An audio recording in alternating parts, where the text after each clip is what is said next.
Paper one और paper two का combined 35% और 40% ये जो क्वालिफाइंग मार्क्स है, ये क्या इश्यूज है, बहुत सारे बच्चों को इश्यू है।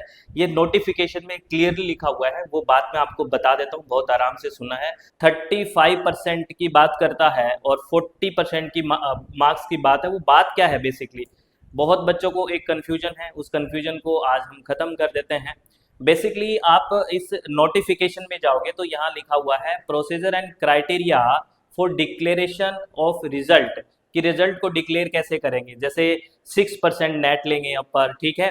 उसमें देखो थर्ड स्टेप की बात देखते हैं ना, उसमें सीधा सीधा क्लियरली क्या डिफाइन किया गया है कि in order to be considered the candidate must have appeared in both the papers and secured at least 40% aggregate marks in both papers taken together for general यानी कि unreserved, general EWS categories candidate and at least 35% aggregate marks in both the papers taken together for all candidates belonging to the reserved category SC, ST, OBC, belonging to non-creamy layer, PWD, PWBD and third gender।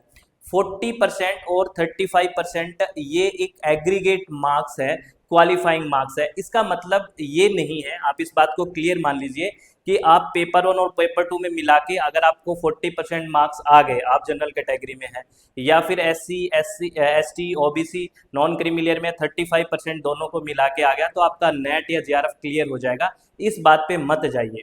Basically ये कह रहा है कि minimum आपको अगर general candidate है तो paper one और पेपर टू को मिला के 40% मार्क्स तो होने ही होने चाहिए। बाद में कट ऑफ पे डिपेंड करेगा कितनी जाती है, लेकिन 40% मार्क्स तो होने ही होना चाहिए। अगर पेपर वन और पेपर टू को मिला के 40% मार्क्स ही नहीं है तो आप मिनिमम क्राइटेरिया में नहीं आ रहे, आपका कोई पेपर चेक नहीं, किसी भी तरह का कंसिडरेशन नहीं किया जाएगा, क्योंकि एक मिनिमम क्राइटेरिया रखा जाता है। अगर आपने देखा होगा ना, कई बार सीट्स खाली रह जाती है, भरी नहीं जाती, क्योंकि वो बेसिकली एक मिनिमम क्राइटेरिया रख देते हैं। तो कोई फिट नहीं बैठता कैंडिडेट क्राइटेरिया में तो सीट खाली छोड़ देंगे। एक मिनिमम तो क्राइटेरिया रखेंगे ना, तो ऐसे ही इस नेट जेआरएफ के लिए एक मिनिमम क्राइटेरिया रख दिया कि पेपर वन और पेपर टू को मिला के अगर आप जनरल और अनरिजर्व कैटेगरी से हैं, ईडब्ल्यूएस से हैं, तो आपको 40% मार्क्स तो मिनिमम होना ही होना चाहिए। उसके बाद कट ऑफ पे डिपेंड है। और अगर एससी, एसटी, ओबीसी किसी कैटेगरी में आते हैं तो 35% मार्क्स होना चाहिए। तो इसमें किसी भी तरह का कंफ्यूजन नहीं रहना दिमाग में। बहुत सारे बच्चे कहते हैं सर मेरे को तो 40% ही मार्क्स देने हैं, मेरे को 35% नहीं, ये मिनिमम है। बाद में कट ऑफ जाएगी, उस कट ऑफ में आप बैठते हो कि नहीं, आपको उसमें सेट आता है कि नहीं, आप उसको क्वालिफाई कर पाते हो कि नहीं, तब आपका नेट और जेआरएफ होगा। ये एक मिनिमम क्राइटेरिया है, इतना तो होना ही होना चाहिए पेपर वन और पेपर टू दोनों को मिला के। अब बात आपको क्लियर है ना? इसमें कोई डाउट है तो आप मुझे कमेंट करके पूछ सकते हैं। और आपसे मैंने पहले भी पूछा है, जैसे हम असेसमेंट और इवेल्युएशन की बात करते हैं टीचिंग एप्टीट्यूड में, फॉर्मेटिव असेसमेंट, समेटिव की बात करते हैं, नॉर्म रेफरेंस की बात करते हैं, criteria reference, scholastic, non scholastic, qualitative, quantitative, ipsative. तो मुझे आप ये बताइए, जो यूजीसी नेट में जो असेसमेंट या इवेल्युएट करते हैं वो कौन सा है?